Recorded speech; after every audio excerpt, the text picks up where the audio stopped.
Bismillahirrahmanirrahim. Elhamdülillah ve salatu ve selamu ala Resulillah amma ba'd. Assalamu alaikum ve rahmatullahi ve barakatuh. Urmattуу Чоң Ала элинин тургундары, урматтуу мусулман агайын туугандар, урматтуу президиум. Бүгүн биз атайын атарытып, мына ушул айтылуу сиздердин жергеңиздер Чоң Алайга келип калдык. Биздин негизги максатыбыз, иш планыбыз биз дин кызматкерлери деле элдин ибаратынын тууру аткарылуусун камсыздоо менен биргеликте ошол элдердин жанагындай жашоо шарты, маанайы жакшы болуусу үчүн, аны менен бирге мамлекетибиздин бүтүндүүлүгү, эгемендүүлүгүбүздүн түбөлүктүүлүгү үчүн колубуздан келген салымыбызды коссок деген ниеттебиз. Биз иш планында кабыл алып, Ош облусунун президенттин Ош облусундагы ыйгарым өкүлү өкүлү Элчибек Нуржадыевич менен келишип, сүйлөшүп, атайын график түзүп, ошол облусубуздагы ар бир райондорго барып, элдин каймактары менен жолугушуп, ийир отуруп, түз кеңешип, көкөйкести көйгөйлөрдү ортого салып, анын бир чечими болор, чечим издеп көрсөк кандай болот деп, сиздер менен ушинтип жүз көрүшүп, баарлашканы келип отурабыз. Биздин мына ушул иш-чарабызга жакындан жардам көрсөткөн адегенде ошол Элчибек Нуржадыевич баштаган Ош облустук мамлекеттик администрациясына, ошондой эле Чоң Алай райондук администрациясына, акимиятка, Чоң Алай районунун хатибиятына, өзүмдүн жана жалпы казият кызматкерлеринин атынан жана башка райондордун баш имам хатиптеринин атынан терең ыраазычылык билдирип кетмекчимин. Албетте ар бир иштин, жыйындын бир жемиштүү болгону жакшы. Биз барган жерде ушуну үмүт кылабыз. Көбүрөөк эл чогулса экен, көбүрөөк бизге суроо менен кайрылса экен деген да самоолорубуз да бар да. Андыктан биз сиздерге салтка айланып калды бизде.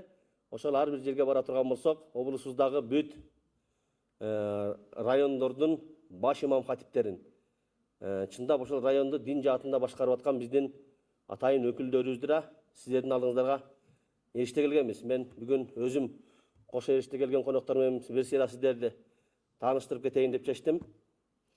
Биринчи эле мына отурган бул жигит сиздердин өзүңүздөрдүн кулунуңуздар. Мен ушу кызматка келгенден бери өйдө да өөгүм, ылдыйда жөлөгүм болуп келген Билал ажыке мына сиздерге келип отурат, күйүп бышып ушул Чоң Алайга да ушул эмелер жетсе экен, дагы бир көйгөйлөрүбүз чечилсе экен деп максат кылып, буту күйгөн тооктай кызмат кылып, ушинтип бизди ушул жерге баштап келип отурат. Андан кийин салттуу динден чалмаган, кайратынан жанбаган, бой десе бою бар, ой десе ою бар, уйкаштырып сүйлөгөн, элди динге үндөгөн Алай районунун баш имам хатиби Эмирлан Ажы Бообеков келип отурат. Андан кийин эми ноокатка келсек, мүнөзү укмуш элпек, атка жеңил тайгачак, уйкусу жок жолгосак, кумурскадай тынбаган, сын пикирге сынбаган Ноокат районунун баш имам хатиби Бекназар Ажы Жапаров келип отурат сиздер менен. Ошондой эле өзүнүн аракетчилдигин элге көрсөтүп жакшы иштеп келаткан хатиптерибиздин бири, караңгыда көз тапкан, капилетте сөз тапкан, Куранын мойнуна тумардай илген, өз ишин өтө мыкты билген Акжол Ажы Бакиров келип отурат. Аны менен бирге Каракылжа өрөөнүндө көптөгөн жылдан бери иштеп келатат. Сакадай бою сары алтын, намаз көйгө эң жакын, көп жыл кызмат кылды деп билип жүрөт эл баркын деп Дастан Ажы Мамаев келип отурат. Аны менен бирге биздин имам хатиптерибиздин ичинде, кажат кызматкерлерибиздин ичинде да дайым көзгө сүртүп аксакалыбыз деп жүргөн, сүрдүү карап сүйлөгөн, арабанды бийлеген, Куранын колго алган, адашканды жолго салган Умаралы Ажы Муратов дамылабыз келип отурат. Ошондой эле бул кызматка жаңы келди. Биздин областтагы эң эле чоң, эң эле интернационал болгон районду башкарып келаткан Кебелбеген Асказоодой, Ошто караны тоодой, дин душманы арсызды жек көргөн анык жоодой болгон мына киши Ысак Ажы Юнусов келип отурат. Демек бул кишилерди биз сиздерге алып келгенибиз ар бир имам хатип ар бир районго барып эл менен таанышсын, баарлашсын, ошол жердин илимдүүлөрү, молдолору менен пикир алмашсын деп ушинтип кошо жүрөбүз. Себеби биз инсандар ушундай экенбиз, бири-бирибизди толуктап жашайбыз. Кемчиликсиз бир гана Алла Тааланын өзү. Калган инсандар bizde кемчиликтер толтура, ошол биздеги кемчиликти экинчи тараптагы башка бир тууганыбыз толтурат. Ушинтип ынтымак менен, биримдик менен иштеп келатам. Кыскача айтканда, менин командам ушу кишилер. Алла Тааладан бул кишилердин бардыгына ийгилик каалап кетем.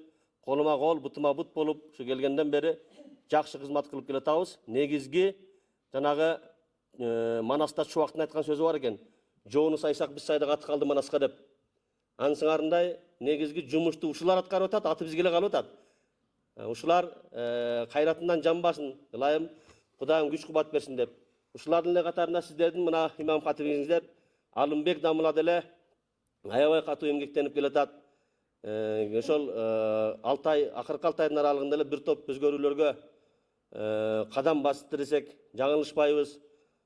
Кабинеттерин оңдоду, имамдар менен жакшы жыйындар өткөрүп баштады. Биз тараптан берилген тапшырмаларды өз убагында аткарып келе жатат. Бул кишини да Кудай колдосун демекчибиз.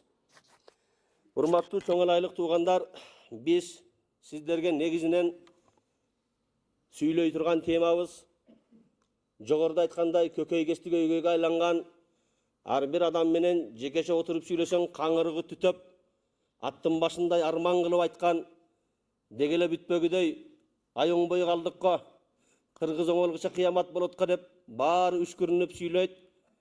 Анан эле эки адамдын же 3 адамдын башы бириксе эле жана куру намыс ариет үчүн гана ошо нерседен башыбыз чыкпай келаткан проблема көйгөйлөрдүн эң олуттуусу бул ысырапкорчулук. Мен убагында 10 жылдай Кыргызстан мусулмандар дин башкармалыгында муфтиятта иштедим. Бир топ кызматтарды аркаладык. А жерде да бир аз кыбырагандай болдук, эми Кудай кабыл кылган болсун дейли. Ошо мезгилде биз тиешелүү мамлекеттеги органдар менен байланышып, биз элди ушул ысырапкерчиликтен тыюуда колубуздан келгениче аракет кылып атабыз. Намаз жумаларда, айт намаздарында, аш тойлордо айтып атабыз. Бирок бул эл көнбөй койду. Бул эл Кудайдан коркпойт экен. Кудайдан да коркпой койду. Эми ушул эл мыйзамдан коркот окшойт. Ушуну бир мыйзамдаштырып берсеңиздер деген бир топ атайын кайрылуулар менен да тиешелүү мамлекеттик орган өкүлдөрүнө чыкканбыз. Кээде ошондой жанагындай жемишин берсе, кээде бербей калат экен. Анан ошентип мына билесиздер, президентибиз Садыр Нуркожоевич 2 жыл мурда 54-чү жарлыгы менен мына ушул элдин ичиндеги ошол кагада салтты жөнгө салуу боюнча атайын жарлыгын чыгарды. Биз муфтиятта мен өзүм баш болуп 7 дубанды түрө кыдырып түшүндүрүү иштерин жүргүзүп чыкканбыз. Бирок арадан 2 жыл өтсө деле дагы эле негедир бул нерсе тыйылбай келет, балким өскөндөн өсүп эле баратат. Биз түптүү элбиз. Биз ошол өзүбүздүн тилибиз менен, өзүбүздүн маданиятыбыз менен, өзүбүздүн каада салт үрп адатыбыз менен улут катары калыптанып ушу күнгече келдик. Ылайым биз ушунубуздан жазбасак, иншалла биздин эл кыяматка чейин жоголбойт. Биздин айкөлдүгүбүз, биздин биримдигибиз элдин баарына белгилүү болот. Мына жакында билесиздер, Баткен кобогалаңы болгондо кыргыз эл ушундай муштумдай түйүлүп биримдикте боло алышын көрсөттү. Бул ар бир адамды кубантпай койбойт. Бирок айтайын дегеним, кыргыз качан биригиш үчүн сөзсүз башына бир каргаша түшүш керек деген ой келет экен. Андыктан биздин башыбызга бир мүшкүл түшелек болсо деле, ылайым түшпөсүн. Ошондо деле бир муштумдай болуп биригип, биримдигибиз менен алга карай колубуздан келген тармакты тарта турган болсок, мамлекетибиз да өнүккөн мамлекеттердин катарында болот. Элибиз да бардар, жыргал жашоодо жашайт дейбиз. Туура азыр эми Кудайга шүгүр 90-жылдарга салыштырмалуу. Андан мурун бу жерде аксакалдар билет, Улуу Ата Мекени согушунда учурундагы кыйынчылыктарга салыштырмалуу, же болбосо 17-жылдар революция, орустун революциясы эме болгондогу ачарчылыктарга салыштырмалуу азыр Кудайга шүгүр жашообуз жакшы оңолуп баратабыз, туура. Misal için айтсам, мына жерде отыргандар барлы билесиздер. Бизге мурда biz бала кезибизде жанагы банан, апельсин дегендерди biz аны мультфильмде эле көрчүбүз. Кийин ушундай нерселер келди, азыр жегенибиз алдында, жебегенибиз артында, анан той болот, башка болот, аш тойлордун баардыгы ошол токчулуктун, барчылыктын белгиси деп ошого шылтаган да болуп атабыз. Бирок биз кээ бир учурларда чектен ашып, ыгы жок ысырапчылыктарга жол коюп, дагы да өзүбүздүн келечегибизге балта чабып атабыз десек аша чаппагандык болот. Балким мына ушунда да биз ошолорго маани берсек, биз мындан да жакшы жашоодо жашашыбыз мүмкүн. Мындан да жакшы ийгиликтерге жетишибиз турган сөз. Биздин ата-бабалар кылымдар бою көчмөн болуп жашады. Колоттон колотко, жылгадан жылгага көчүп жашады. Жер соорусун тандап, жер мыктысын аңдап, анан ошол жашоосунда бир топ башынан кыйынчылыктарды өткөрүп, машакаттарды чегип, аны менен бирге рахат жашоодору жашап, жоопкерчилик доорлорду өткөрүп, натыйжада биздин элде каныбызга сиңген бир каада салттар калыптанды. Үрп адаттар жүзөгө келди. Бирок айтайын дегеним, биз 15 кылымга чукул, 15 кылым, 13-14 кылымдын аралыгында ислам динин тутунуп жашанып келе жаткан калкпыз. Биздин ата-бабаларыбыз мына ушул динди акыйкат деп билип, кабыл алып, мусулман болуп, Кудайдын барлыгын бирлигин моюндап, анын сүйүктүү пайгамбары Мухаммад саллаллаху алейхи вассаламды ээрчип, ага үммет болгонуна сыймыктанып келатат. Эми ошончо кылым жашообузда башыбыздан өткөргөн тажрыйбаларга таянып калыптанган жанагы каада салттарыбыз, үрп адаттарыбыз жана өзүбүздүн бир менталитетибизге сөзсүз биздин карманган динибиз, тутунган мазхабыбыздын таасири жок эмес. Албетте ошол каада салттар биздин тутунган динибиздин негизинде, карманган мазхабыбыздын өкүмдөрүнө таянып, анан калыптанып жүзөгө келген десек, бул акыйкаттан башка нерсе эмес. Бир эле мисал айта турган болсок, биз көбүрөөк ошол каада салт дегенде бүгүнкү күндө аш тойлорду элге ак досторго салып, нан аш бергенди салт деп билип калдык. Бизге ушул нерсе гана көзүбүзгө салт болуп калды, бирок биздин негизги түптүүлүгүбүзгө себеп болгон, аны коргоп турган нарх наслибиз негедир унутулуп бараткандай.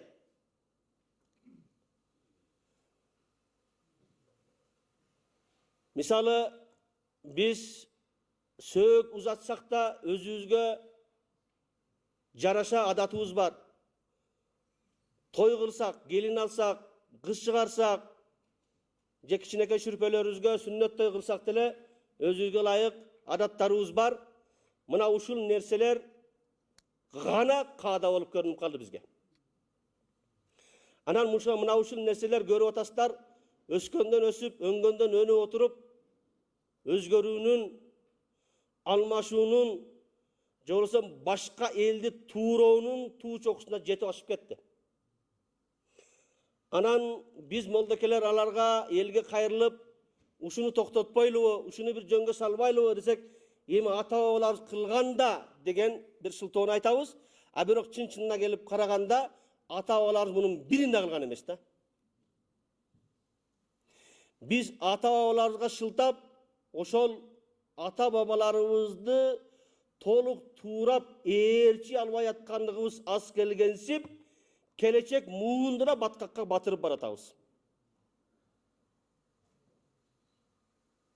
Эми ким күнөөлүү ортодогу? Ушул учурда жашап аткан муун сиз менен биз күнөөлүү болуп атабыз.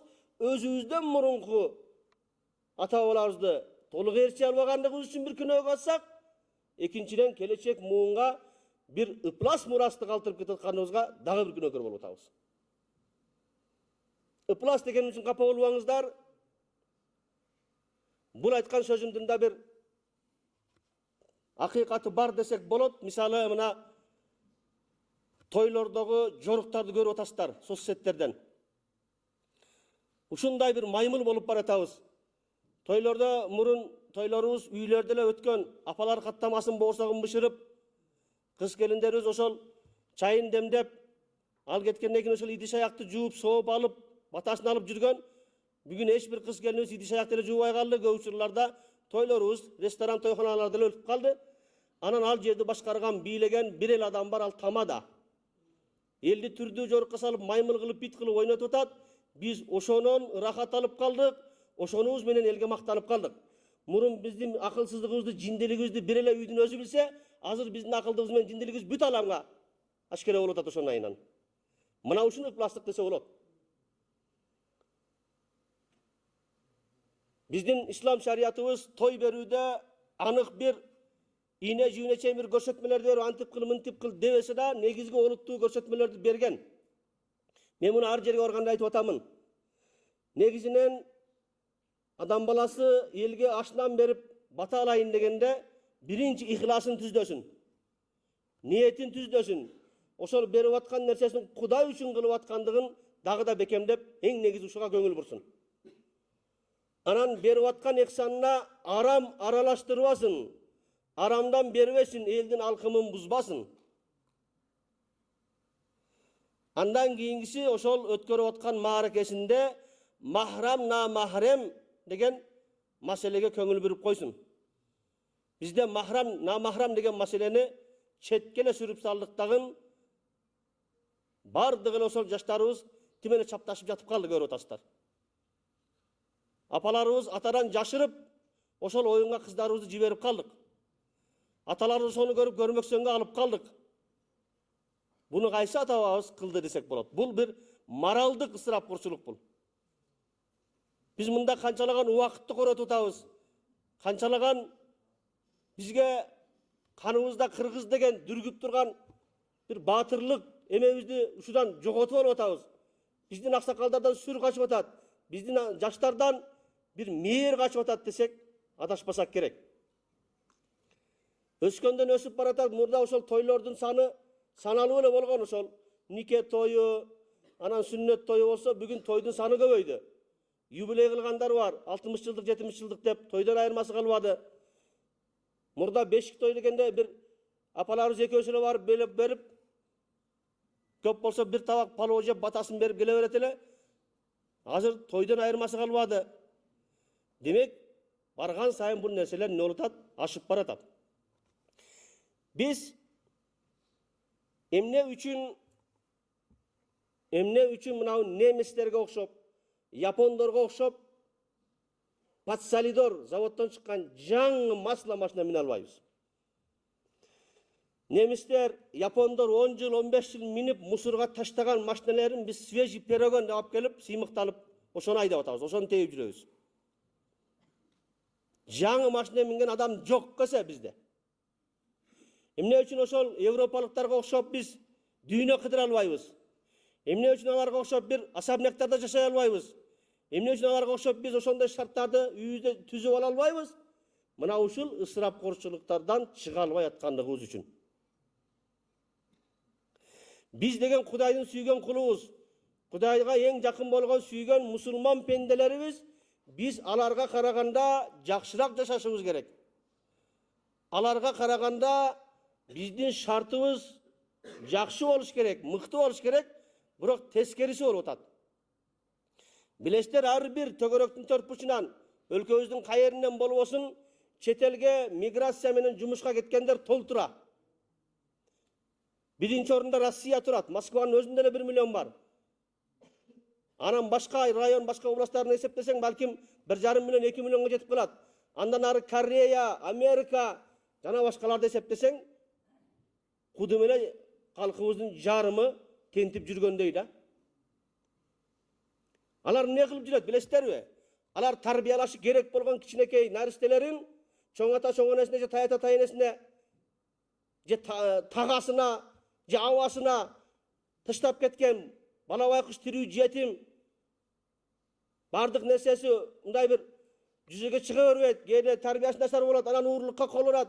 Ушинтип балдардын тарбиясын бузулса да мейли деп жанагы жубайлар ошо Россияга жана башка жакка жумушка баратат, иштеп атат. Аякта барганда билесиздер, сыр эмес, ошол алжып калган орустун кары кемпир чалдарынын богу жигин тазалап атат. Ошол орустун коробосун шыпырып тазалап атат. Биякта кылганды ариети жол бербей турган жумуштарды аякта ойлонбой эле кылып атат. Иши кылып 5 жылбы, 6 жылбы, көбү 10 жылга чейин иштейт дагы, кашыктап чогулткан алып келет дагы элине келип не кылат? Дүңгүрөтүп бир той берип чачып салып атат.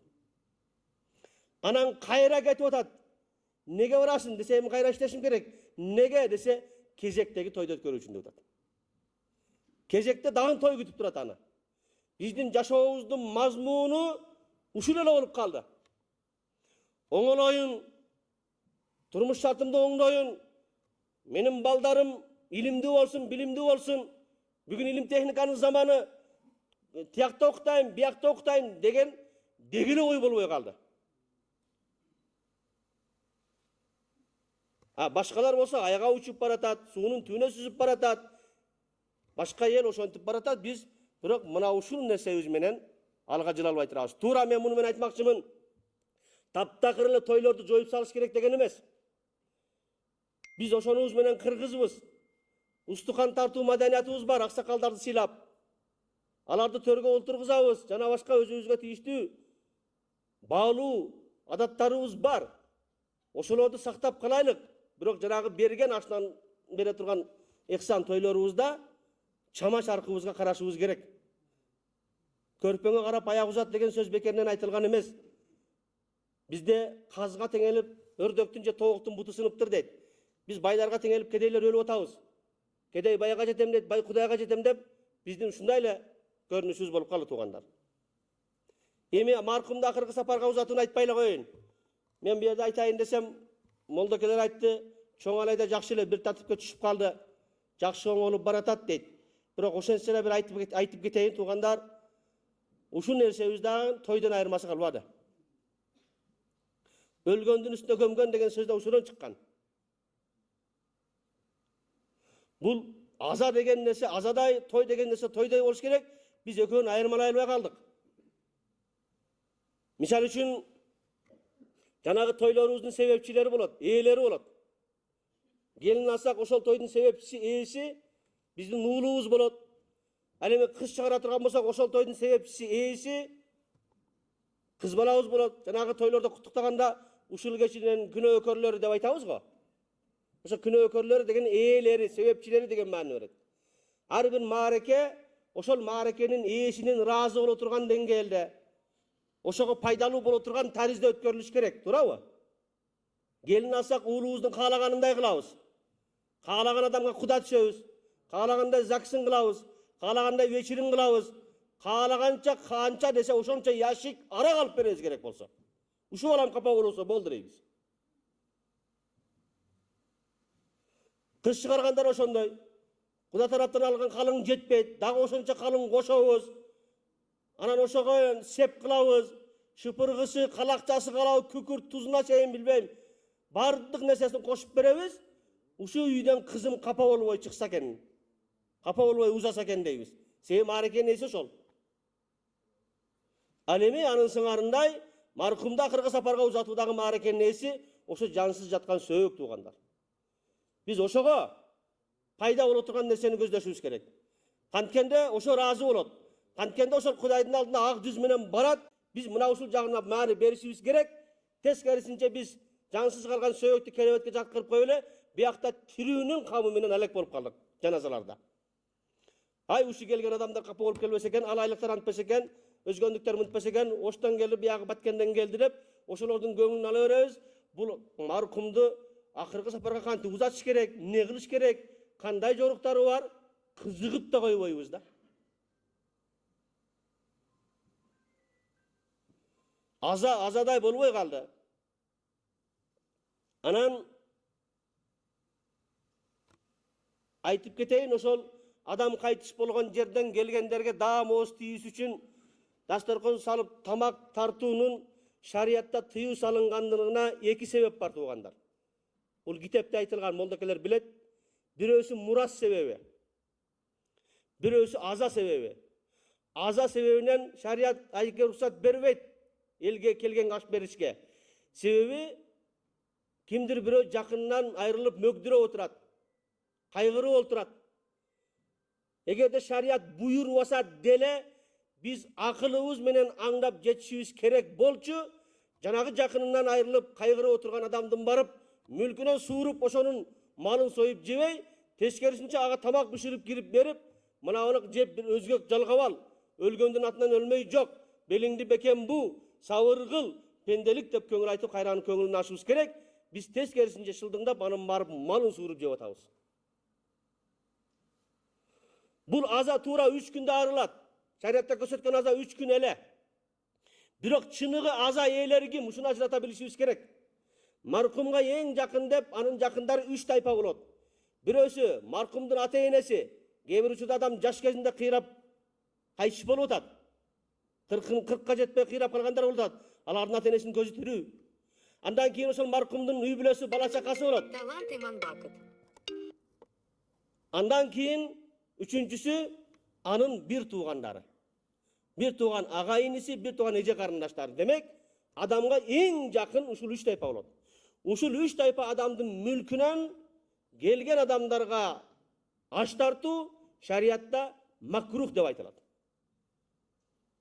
Meyli kebir uçurlarda emin mına o çoğun balası da anın üyü Bişkek'te, Getigi Oş'ta buna öğretleri. Yok. Oşol 3 tayfanın biri olup kalsa, üyü Kıtay'da olsa da, üyü Amerika'da olsa da mümkün emez anın mülkünden alış.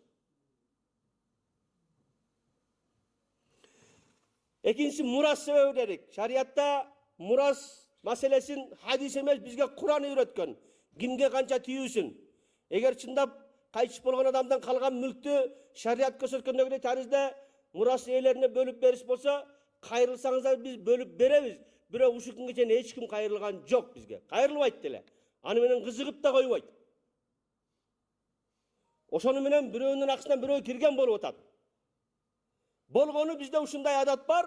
Atanın mülkü kence balaga kalat. Boldu. Başka söz yok. Tuğra bu bizden jakşı adat. Sebebi ata özünün çoğun baldarın üylep, üy salıp, jaylap, jana kalsa malından ençisin berip bölüp çıkarat. Kızların janagında sep menen uzatat. Bирок kayıp bolgonda oşol atanın atındagı üy jay, atanın atındagı una bolsun, atanın atındagı koroodogу 5-6 mal kalı bolsun, oşol kencebekke kalat. Bирок munun jolun kırış gerek. Bizde Hanafi mazhabında uşul muras bolu erejesinde şunday bir adat var. Sulh dep koyat. Muras hollar ortasında özünce gelişim bolat. Gelişim bolat. Özü ata tirüsünde çeşip koygan jakşı bu meseleni.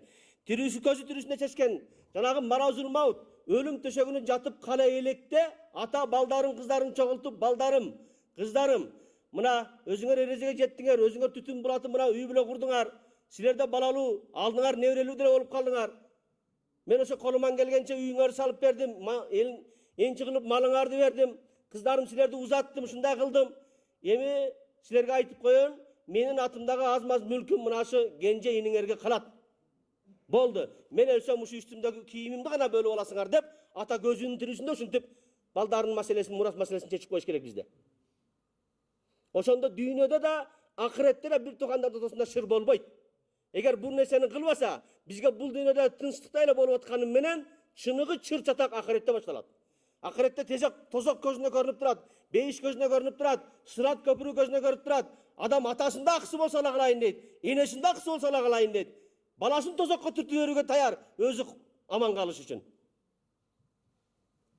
Andıktan oşonday uçurlarda düşüngen moldakelerden suranыңыздар. Moldaka kele oşol muras elerin barın çoğultup, atasının kayış bolgonuna köngül aytkandan keyin, mına ataňardan kalgan mülk uşunday, ataňardan kalgan mülktü şariat körsötkendegindey, Kur'anda hadis aytılganda bölüp berseňer bölüp bereylik. Bolbosam siler mına kenjebekke kalışına razı bolgolar da özüňörдүn mülüşüňörden bir neseni alıp kalganын tartуулagılar deyt. Hanafi mazhabı şu joldu yürütet.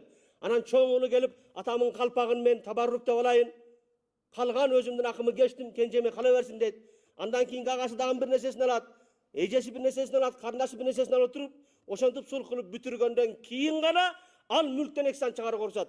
Antpese ilal kıyamat al mülkten eksan çağarı aram bolat tuğanlar. Birinci muras meselesini uşuntup çeşiş gerek. Biz çeşmey jiröbüz. Gebir uçurlarda yaştayında adam kıyrap kalganda anın altında jetimler ıylap kalat. 3. klas, çoğu 5. klas, beşikten 5. klas baldarı bolgon bolat. Mınday uçurlarda al markumdun mülkünden çıkarıp jeş aram bolup sanalat. Kur'anda kelgen kim jetimdin mülkün zulüm menen jese kursagına ot kana jeptir, al elemesi erteň ele аны tozokko salam degen Hudaýdyn wadasy var.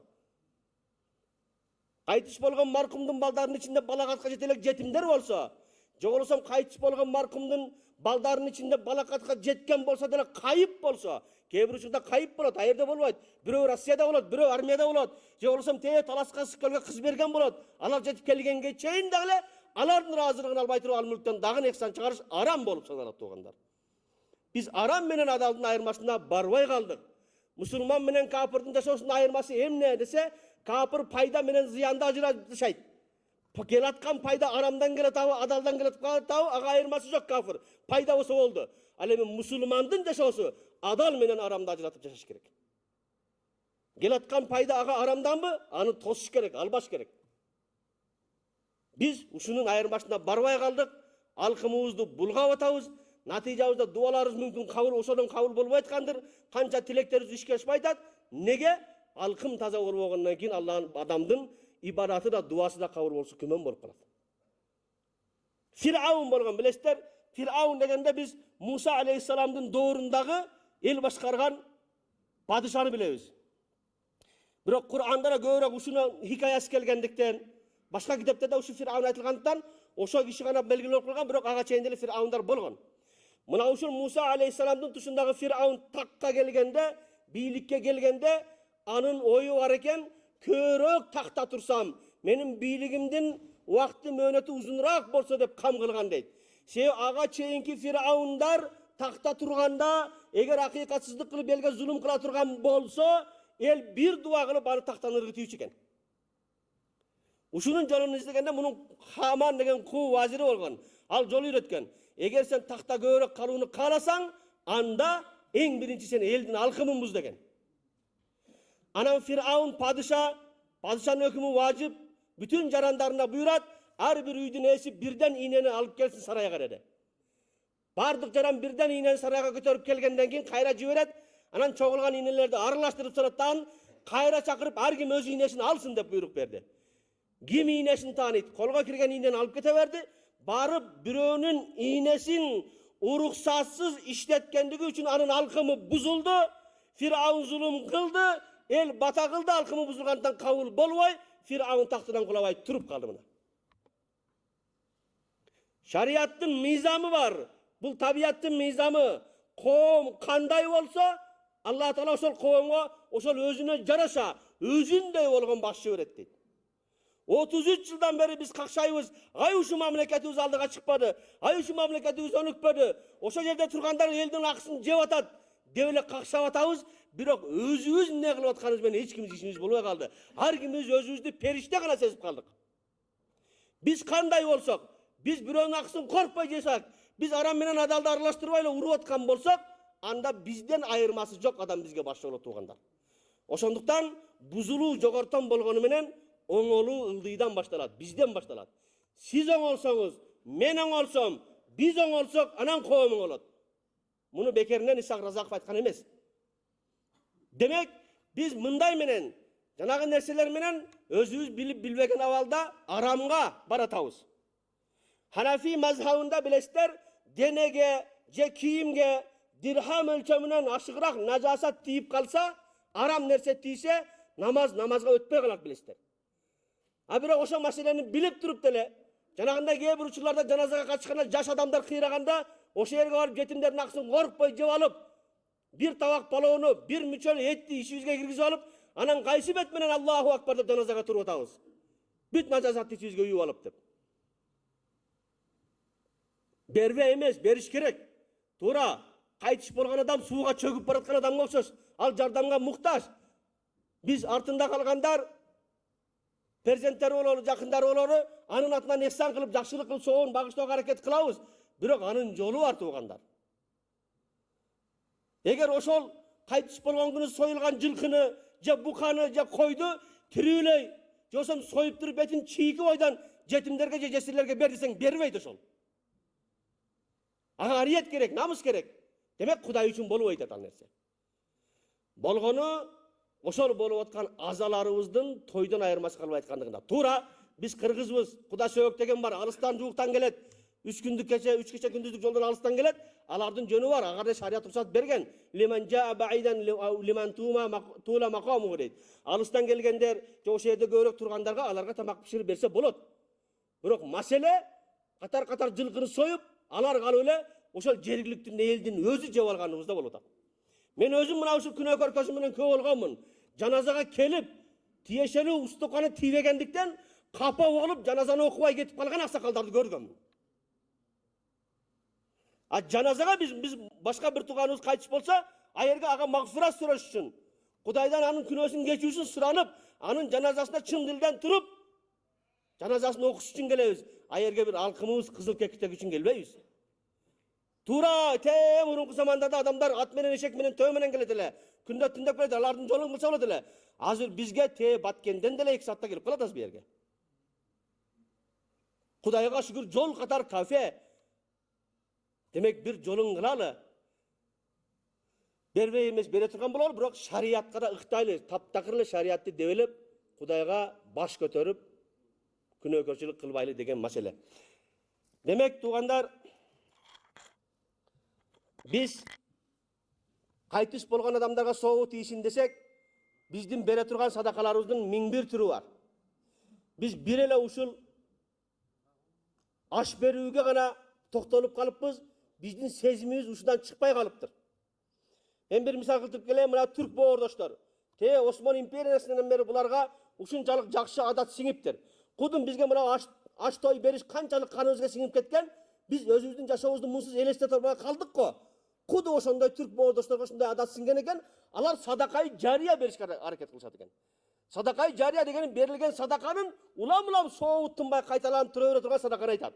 Мисалы үчүн жол оңдосоңуз, көпүрө салсаңыз, мечит салсаңыз, медресе салсаңыз, мектеп салсаңыз, оорукана салсаңыз, мына ушундай нерселерди мусулмандар пайдаланып турса, ошо нерсе жок болуп кеткиче сооп кайра кайталана берет. Мына ушуну агып туруучу садака деп коет. Ал эми ашынан берилген садаканы садака, бирок бул мункати бир эле жолу сооп касыр болот. Анда да ихласыңызга жараша. Бир мусулман адамдын курсагын тойгузасыз, ал курсагы тойгонуга гана кубанат, сиз ошол бир мусулманды кубанткандыгыңыз үчүн гана сооп аласыз. Башка ал сооп кайталанбайт. Болгондо да ошо биздин эксаныбызга курсагы ток адамдар келип атат тилекке каршы. Ал канчалык кубанат ошо курсагы тойгонуна. Балким ал үйүндөгү жеп аткан тамак чалык эмести сиз берип аткан. Балким айыбын таап аткандыр. Полоо жакшы болбой калыптыр, эти жакшы пышпай калыптыр деп кайра сүйлөнүп кетип аткандыр алар кубанбай эле. Айтарым, түрк боордоштор ушундай садакай жария, ушундай канына сиңип кеткен, илгертен ошо нерсе адат болуп калган. Билсеңиздер, мына биздин Борбор калабызга Жибек жолу деген көчөгө килтейген $30 миллион мечит салып берди. Ушул мечит азыр Орто Азия боюнча эң чоң мечит ушул. Жаан чачымдан сырткары мечит өзүнө 9.000 адамды сыйдырат, аянты менен 30.000 адамды сыйдырат. Ушул күнгө чейин ошол жерде иштеп аткан имам болсун, азанчысы болсун, кароолчусу болсун, шыпыргычы болсун, бардыгынын айлыгын да берип келатат ошо түрктөр. Алар кандай кылат? Муну Түркиянын муфтияты салып берген. Түркиянын муфтияты биз менен сүйлөшүп, Раматылык Мурат Ажынын дооруна башталган. Бир жума намазда приказ болот. Жума намазда имамдар, урматтуу калайык калк жамаат, бизде Орто Азияда жашаган ата журтубуздун өкүлдөрү болгон боордош кыргыз элине мечит салып берүүнү ниет кылды биздин муфтият. Ошол мечиттин сметасы $30 миллион экен. Ар ким көңүлүнөн чыкканын берсин, ушу жакшылыкка салымын кошуп калсын десе, ошол сумма бир күндө ашыгы менен чогулат экен. Бир эле жумада. Алар көрүп турат, чыныгы сооп каякта экендигин. Биз дагы эле ошону билбей атабыз. Чоңала эли диндар деп билебиз. Динди жакшы карманып келген, буларда иман бар, иба бар деп билебиз. Бирок чоңала элинин бир кемчилиги бар. Капа болбойсуздар, айтып коесуздар, ошол дин жаатындагы мекемелерге, эмелерге кайрымдуулугубуз башкаларга салыштырмалуу артта калып атат. Азыр эле мына Алымбек Дамыл айткандай, мен ошо казы болуп келгенде эле имам хатиптер менен акылдашып туруп, мечиттердин санынан сапатын өтө турган учур келди. Мечиттерибиз козугарындай көбөйдү. Жана калса дин душмандары бизге муну бетибизге неме кылып, көө кылып көрсөтүп атат. Мектептен мечиттин саны өсүп кетти, жана башка деп. Кудайга шүгүр, жакшы. Кошуна мамлекеттерге салыштырмалуу өтө жакшы десек болот. Мисалы үчүн кошуна мамлекетибиз Өзбекстандын 36 миллион калкы бар, бирок ошончо калкка 2,5 миң эле мечит болсо, биздин 7 миллион калкыбызга 4 миң мечитибиз бар. Бирок сапаты өтө начар. Горбачев кайра куруу мезгилинде 89-жылдар уруксат берген, ошондо ура менен жанагындай губалактар менен камкыш менен салып койгонбуз, уже авариялык даражага жетти ошол мечиттер. Андан кийин арабтар кайрымдуулук фонду деп ура менен алар мачит салды. Арабтар бул отопление деген нерсени түшүнбөйт экен. Аларда суук болбойт экен. Отопление десең эмне деп атасың деп түшүнбөйт экен. Салып аткан арабтар кылбайт. Туалетин да салбайт. Сен кайтып мечиттин өзүн салып кетен кетип калат. Ошол ойдон калып кеткен. Анан эл ойлойт, бул мечит имамдыкы дейт. Имам элдики дейт. Байкуш мечит ортодо жетим калып атат. Жетим kaldı. Biröylөр başından ötkörgөнүн bir аксакал мага айтып берди. Күн суук мезгил bir айылга бардык.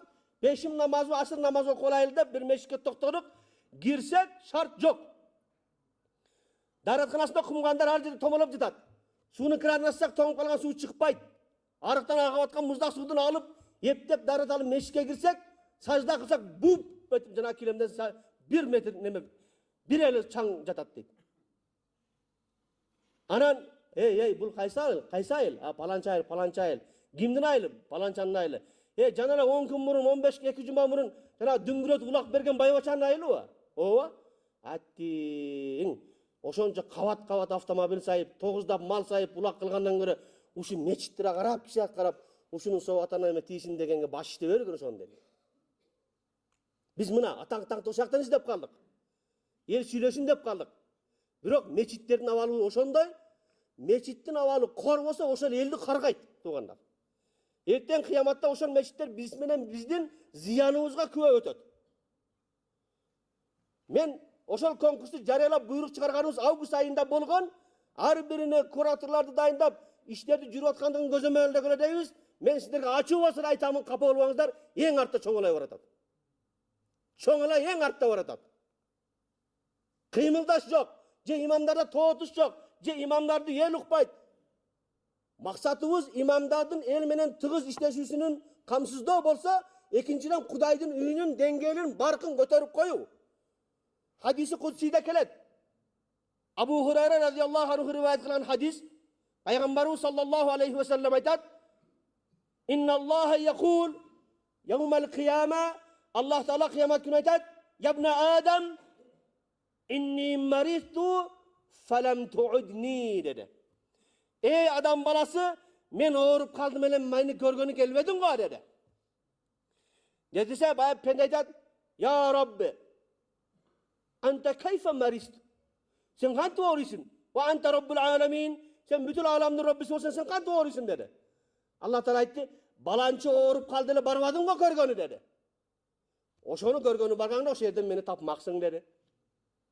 Ey adam balası menin kursağım açıp senen aşından suradım ele bermedin ga dedi.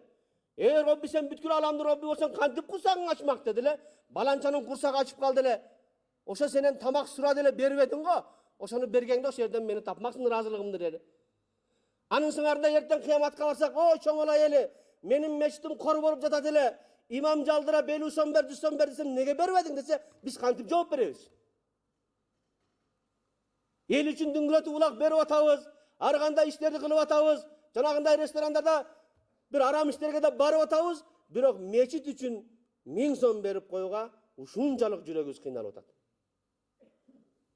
Je anı mamleket kamsızdabayt meçitти, je muftiyat kamsızday albayt büyüjeti jok. Je baykuş imam özü araң tiriligin süyrep jüröt. Anın barıp anı kıl desең, al imamını dep taştap kaça turgan adamlar var aslında. İmamlardı uşunçalık aldı öyle oturabız da. Senden de jakşısın, senden de mıktısın de öyle. Öyle tursan öyle oldu şu, eldin soğuk marikası ötpey kalbasın. Janaza okuytum desem molda tappay kalbasın. Nikah kıydıram desem molda tappay kalbasın de öyle. Uşu eldin demesi üçün gana aldap imamları karma oturaz. İmamlardın 90%'ının bardığı nadel olgan imamçılıktan. Nege el içinde kadırı yok. Barktay albayt, silay albayt, götere albayt. Biz aytып atабыз ошону. Мына ул буйурса мына ушул жыйындар биз ушинтип түшүндүрүштөрүн жүргүзгөндөн кийин ар бир имам райондун баш имам катибине тапшырма берип атабыз. Мына ушундай жыйындар ар бир айыл өкмөттө өтсүн. Күн тартибине кадимкидей маселелер коюлсун. Анын чечими сунушталсын. Керек болсо биз тартип түзүп беребиз казыят. Суук мараке кандай өтөт, ысык мараке кандай өтүш керек? Биз сунуш берсек, албетте ошол менен калып кетпейт. Ага сиздер кошумча кыласыздар, алымча кыласыздар, ачыгын бутайсыздар, өзүңүздөргө лакташтырып бир нерсени протоколдук менен чечим менен кабыл алышыңыздар керек. Качан гана биздин башыбызга камчы ойносон анга айтып калбай, эсибиз барыбызда этегини жия турган ушул этегибизди жия турган учур келди. Айтайын деген мечит боюнча konkurs жүрүп атат. Biz 7 rayonga 7 umra sayганбыз. Her bir rayondan жеңүүчү мечиттин сапатын көтөрүп, жакшы ремонт кылып берген имам биринчи орун, ар бир райондан бирден биринчи орунга берилет. Ар бирине бирден 7 умра бердик. Андан сырткардан кызыктыруучу сыйлыктар бар, бирок сиздердин элиңиздер дагы эле орусча айтканда тормуздук кылып атат. 85-жылдар, 75-жылдарда өзүнчө курултайларды өткөрүп атабыз. Футбол, волейболдорду өткөрүп атабыз. Канчадан акча жыйып атабыз. Айланайын агалар, инелер, ошондой курултай өткөрүп атасыңар. Өзүңөрдүн айылыңардагы мечиттин да акыбалына бир багып койгула, карап койгула деп силерге жалдырап кетем. Мына ушул жердин алдында коп десеңер түшүп, мына силердин алдыңарда тизелеп, суранышка да даярмын да. Өзүм үчүн сурагам жок, Алымбек үчүн сураганым жок. Кудай үчүн суранып атабыз. Кудай үчүн Кудайдын үйүнө камкордук кылып жардамдашып койгула. Көп түкүрсө көл болот, көпчүлүктү кечтесе болбойт. Мечит ушундай болуш керек, эл аерден качып турбаш керек. Эл ошол жака тартылып туруш керек. Мечит өзүн тартып туруш керек. Мечиттерибиз абат болуш керек. Ошон үчүн сиздерден суранып кетемин. Чоңайда канча мечит бар дамыла? 63 мечит. Аз эле экен. Мына Ноокатта 310 мечити бар. Биринчи орунда кетет ушулар. Облусубуз боюнча. Кара Сууда 200дөн ашык мечит бар. Эң эле аз сиздердин районуңуздар экен. Сиздер ошол 60 мечитти гүлдөй кылып жаркыратып койсоңуздар колуңуздардан келет. Угуп атам азыр чоңайлыктар ушунчалык байыган, өрүшкөн мал батпай калды дешип атат. Складка картошка батпай калды дешип атат. Ылайым берекесин берсин. Бирок ошонун бир бурчунан Кудайдын үйүнө да кайрымдуулук кылып каралашып коюңуздар туугандар. Ушул имамыңыздардын абери, ошол сиздердин ичиңиздерден ошол айылыңыздардан, айылдашыңыздын, өзүңүздүн айылыңыздын имамы биринчи орунду алып умрага барып келсе, сиздерге кандай сыймык? Өзүм келип салтанат менен тапшырамын. Ошол айылдын айыл башчыга грамота беремин. Бардыгына алкаймын. Керек болсо муфтийден дагы грамота алып бере аламын. Ошондойлорго. Туугандар, сиздерден дагы бир жол жалдырап сураймын. Мечиттердин деңгээлин көтөрүүдө бүт жан дилиңиздер менен жардам беришиңиздерди суранып кетемин. Биз мына ушул нерсени, мечитке берген нерсебизди сообу ата немети ишинде бере бериңиздер. Имамга ишенбесеңиз өзүңүздөр бирөө комиссия кылып шайлап коюп, ошол адам сарттасын, ошол адам уштап келсин, шубакчы кылсын, актасын, сырдатсын, дааратканасын оңдосын. Негизги маселе дааратканаларды оңдошубуз керек болуп атат.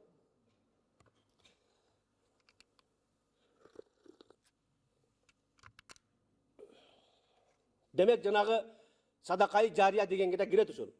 Бизден кыргыздар эмне көп? Жана айтканда аш той көп. Протоколдук чечим менен, ошол айыл башчылар менен ошол жерден эле чечип койсок да болот. Мисалы үчүн, ким той кылса, сүннөт той кыла турган болсо, 5000 сом мечитке, 5000 сом имамга берсин деп чечим кабыл коюңуздар. Бирөөнүн эле узаткан конвертин кайра узатып коет.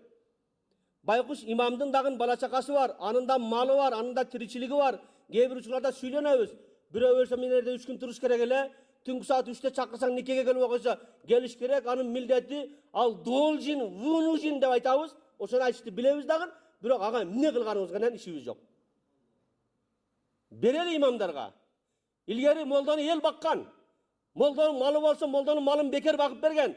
Молдонун отунун эл чыгып, ашар менен үйүнө алып келип берген. Анан молда ошол таманы менен тик элдин кызматында турган анан. Баласын окуткан, өлгөнүнө Куран окуган, жана башка кызматтарын бардыгын кылып берген. Болсо бардыр молдонун байкуштун 5 койло бардыр болсо бардыр. Молдолордун деңгээлин кичине көтөрөлү. Молдолорубуз кызматтан качпайлы. Эртең өлсөк жаназабызды окуй турган ошолор. Нике кыл десе ошол арамда адар кылып бере турган ошол молдолор болот туугандар. Молдолорубузду барктап сыйлап алалы демекчимин.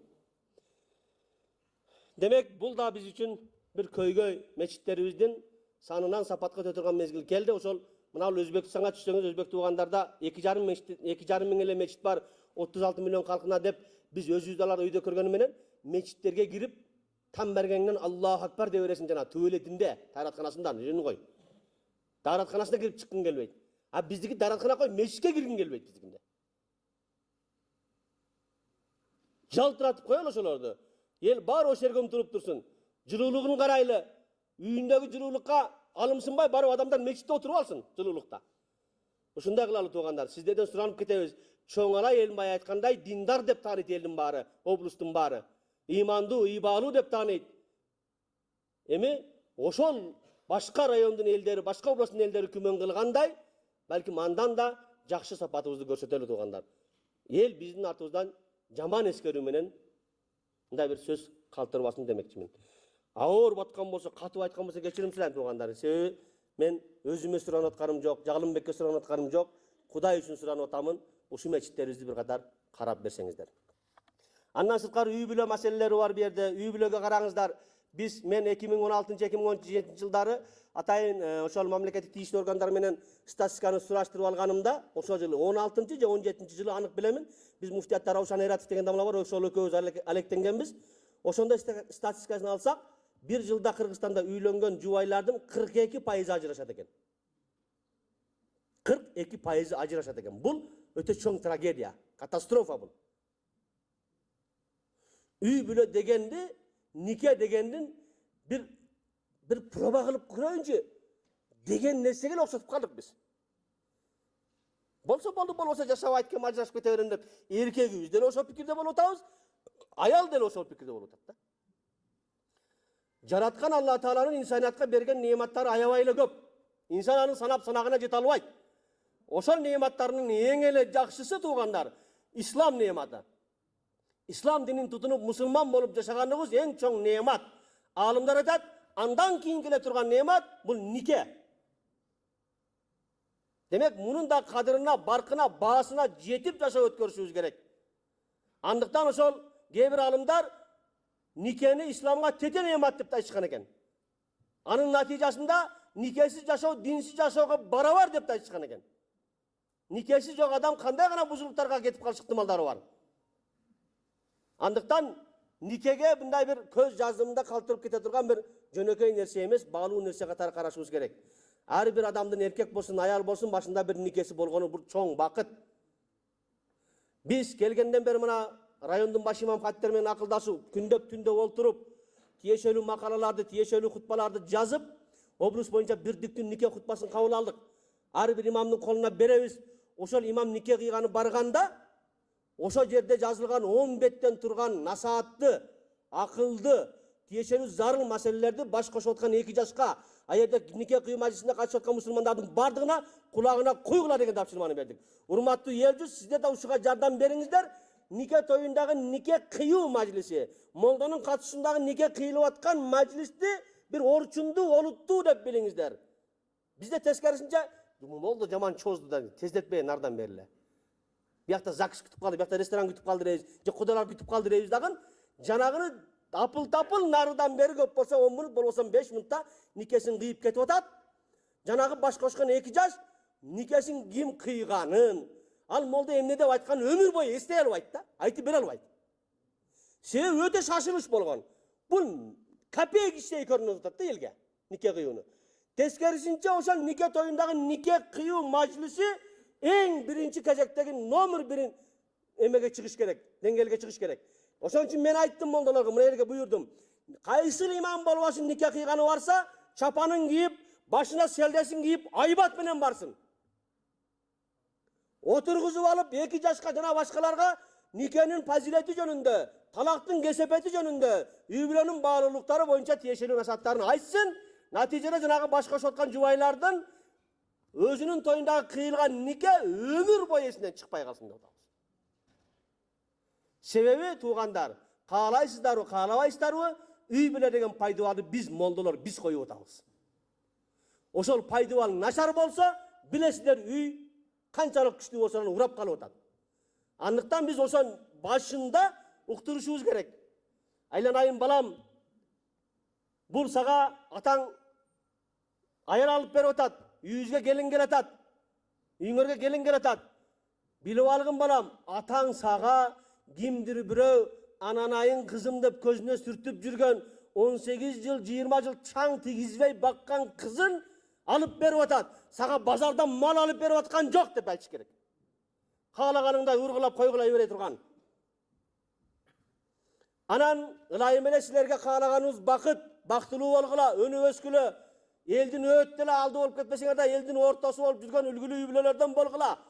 Бирок жашоо экен, турмуш экен, биз каалабасак деле кээде казан аяк кагышып, түшүнбөстүктөр, келишпестиктер болуп калыш ыктымалдары бар экен. Айланайын баш кошуп аткан эркек жигит, күйөө бала, сага айтарыбыз, ошондой келишпестиктер болуп калган учурда 1000 ачууга алдырсаң дагы, Meniki tuğru degen şaytani fikir gelip tursa dagın, men erkekmen, men uşunday kılsam gana bunu sazayıp kolga berem degen bir şaytani fikir eylep alsa dagın, hiç kaçan talak degen sözde oğuz kalbagın deş gerek. Abgadul halal ilallahi at talak. Urursat belgen bolsa da Kuday Taalaga eң ele jiyirkenişli bolgan nerse bul talak. Aytarыңda aytып alıp değerini dep algandan keyin erdemsinip, ertengi günü aytkan sözün kılgan işin tuğra emes ekenini bilgeningde geç bolup atat. Men muna kazı olup keldim. Şer'i surolar menen kelgen adamdardın 99,9% talak meselesi menen geledi. 0,1% başka mesele menen geledi. Anan osol 99,9% talak surosu menen kelgen adamdardın 90% 3 talak menen geledi. Azamatlarımız balp mesela bir bergende 3'tü berip atat. Anan nime olup atat? Şariat bizim mondaların kolunda oyuncuk emes kalagандай kalçagıday. Majburuz da açışka. Biroq çımçıktın da uyasın buzulbaсын degen şiarыбыз deviz kayakta kaldı. Oşol nike kıyılıp atkanda uşun neseden malumat albagandık üçün oşoga barып atat. Anan jigitke aytabыз. Oşondoy açууга aldırganыңda jigit erkek kişi degen үйдөн чыгып кетиш керек. Biraz joro жолдошторуң менен жооронуп, чайхана паяхана кылып кайтып келсең, жанагы желмогуз болуп аткан аялың кайра эле периштелер көрүнүп калат көзүңө. Адамзат бирин-бири түшүнүп жашаш керек. Biz eki egis törөлгөн баланы аябай тамчы суудай окшогондугуна таң калабыз да. Кудайдын кудурети аябай окшош дейбиз. Бирок таң кала турган нерсе ал эмес туугандар. Таң кала турган нерсе 1 миллиард, 7 миллиард, канчалаган миллиард адам болсун, бирине бири окшобогондугуна таң калышыбыз керек. Баштын жүзүнүн размери бирдей эле дээрлик, бирдей. Бирок эч ким бири-бирине окшобойт. Мына манганын изи 65 болсо да бири-бирине окшобойт. Biz uşuğa taң kalışыбыз керек өзү. Анын сыңарындай, ey жигит, senin özüңдүн никеңе алып аткан ак жоолук жубайың 100-100 сага дал келбейт. Анын аппетити болсун, анын кулк мүнөзү болсун, кандай кылык жоругу болсун, сага 100-100 туура келбейт. Sen андан өзүңө 100-100 дал келишин талап кылба. Ал Кудай жараткан аны ошентип. Sen palov жегин келсең, ал шорпу ичкиси келет. Sen samsa жегин келсең, ал манты жегиси келет. Адам табияты ушундай экен. Андыктан бири-бириңерди түшүнүп жашагыла. Аялдарга айтабыз, ошол баш кошуп жаткан келинге айтабыз насаатыбызды. Карындашым, кыргызча бир сөз бар. Таш түшкөн жеринде уур. Ар бир кыз өз ата-энесинин колунда 18 жыл, 20 жыл тарбиялангандан кийин анан жат үй бүлөгө барып, ошол үй бүлөнүн мүчөсү болот. Ошол жерден өзүнүн үй бүлө деген кичинекей мамлекетин курап чыгат. Ылайым ушундай тагдыр ар бир кыздын бешенесине жазган болсун. Барган жерден ар бир ошол кыз келиндер жөнү өссүн, өзүнүн мамлекетин курсун. Карындашым, сизге айтарыбыз насаатыбыз, жанагындай казак аяк кагышып келишпей калган учурларда айтарыбыз, акыйкат сиз тарапта болсо да, кайталап айтамын, 100% акыйкат сиз тарапта болсо да, аял экениңизди моюнга алып, эриңизге бир паана пас келип коюңуз, утук сиздики болот. Акыйкат менден анан тилиңизди бир карыш кылып чыгарып алып, ла деп айтыша берсеңиз, эркек эки ооз сөз айтса, маселеңиз чечилип, желиңиз чыгып, же атаңдыкына батпай, же агаңдыкына батпай көчөрө каласың ушундай болуп. Турмушта экөө тең эки кошөгүз болуп, бирин-бири түшүнүп, ысык суукту чогуу кабыл алып, ушинтип кетсе анан кийин турмуш деген араба алдыга жүрөт. Болор-болбос нерсе үчүн үй бүлөнү бузуп атабыз. Анан кээ бир учурларда эмес, көп учурларда эки жаштын ортосунда аябай ысык махабат бар. Өлүп турат бири-бири менен кошо жашашка, эки куда чыргылгандан ажырашып бергендер да бар. Муну кылбады, мен барсам сыйымды жай ордуна коюбоду, эки кой коюш керек эле, бир кой союп койду. Бунун келген себебинен мебели начар экен. Башта отуруп анан сүйүшкөн жарладыр ажырап аткан ата-энелер да болуп атат. Айтып коеюн, үй бүлөнү бузган, Каабаны бузгандан бетер туугандар. Андан көрө барып колуң менен балта менен Каабаны талкаласаң, ага караганда азыраак күнөөкөр болосуң, билип коюшуң. Кээ бирөөлөр сурайт, молдоке, ушу апам айтып атат, аялыңды коюп бер, талак кыл деп атат, болбосо ак сүтүмө ыраазы эмесмин, ак кыламын деп атат дейт. Ак болбойсуң, апаң өзү ак болот дейм мен. Акысы жок апаңдын сенин турмушуңду бузушка. Ошондуктан кандай болбосун урматтуу ата-энелер, туугандар, чымчыктын да уясын бузбаңыздар. Болор-болбос нерсе үчүн балдарды тирүү жетим калтырбаңыздар. Ага аял буга эр табыла берет. жанагы балага ата табылбайт, балага эне табылбайт. Канчалаган өксүйт, канчалаган коомдун немесин биз иритебиз, ширитебиз. Андыктан үй бүлөнүн баалуулугуна маани береле, чоң айлык туугандар. Кайсыл жердин тургуну, кайсыл айылдын жашоочусу болбойлу, бардык жерде баары бир карым катнаш куда анда болуп жүрөбүз. Мына ушундай нерселерди, мен айткан сөздөрдү балким аманат катары сиздерде артыңызда турган адамдарга жеткизиңиздер. Үй бүлө сакталышы керек. Мына ушундай туруктуу үй бүлө, туруктуу мамлекетти бизге камсыздап берет. Туруктуу мамлекеттин анан келечеги кең болот туугандар.